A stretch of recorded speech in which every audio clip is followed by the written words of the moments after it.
మందు డబ్బాతో రైతుల నిరసన కలకలం సృష్టించింది. మంచిర్యాల జిల్లా జన్నారం మండలం పొనకల్ ప్రాథమిక సహకార సంఘం కార్యాలయం ముందు రైతులు పురుగుల మందు డబ్బాలను చేతపట్టి నిరసన దిగారు. ఈ సందర్భంగా వారు మాట్లాడుతూ పొనకల్ ప్రాథమిక సహకార సంఘం ఆధ్వర్యంలో నిర్వహించిన వరి ధాన్యం కొనుగోలు కేంద్రాలలో వడ్లు విక్రయించాం. కానీ విక్రయించి 2 నెలలు గడుస్తున్నా మాకు డబ్బులు రాలేదు. మా డబ్బులను PACS పొనకల్ వారు గోల్మాల్ చేశారన్నారు. మా డబ్బులు మాకు ఇచ్చే వరకు మా నిరసన కొనసాగిస్తామన్నారు. ఈ రోజు పొనకల్ PACS లో రైతు భరోసా నిర్వహించేందుకు వచ్చిన అధికారులను గేటుకు తాళం వేసి నిర్బంధించినట్లు తెలిపారు. పల్లెకు చెందినటువంటి రైతులు వేసంగి సీజన్లో మరియు అంతకుముందు ఆనకాలం సీజన్ వరి డబ్బులు కూడా రావాలన్నట. అయితే వాళ్ళు PACSకి ఇచ్చేసి అడ్లు అమ్మితే వాళ్ళు ఇదివరకు రైతు ఖాతాల్లో డబ్బులు పడలేదు.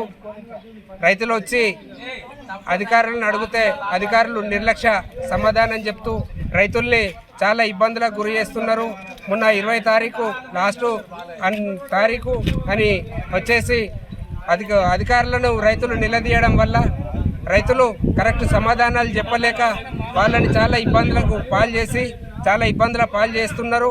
అధికారులు వారి యొక్క మొండి వైఖరి విడనాడి ఇప్పుడు అన్యాయం జరిగినటువంటి పంట పండించి ఏదైతే పంట అమ్మినటువంటి రైతులు ఉన్నారో డబ్బులు రాని వారి రైతులకు అధికారులు వెంటనే వారికి ఎంత డబ్బు అవుతుందో అంత డబ్బు వాళ్ళకి తిరిగి ఇచ్చేసి రైతుల్ని ఆదుకోవాల్సిందిగా BRS పార్టీ మండల శాఖ తరఫున మేము మనం చేస్తున్నాం.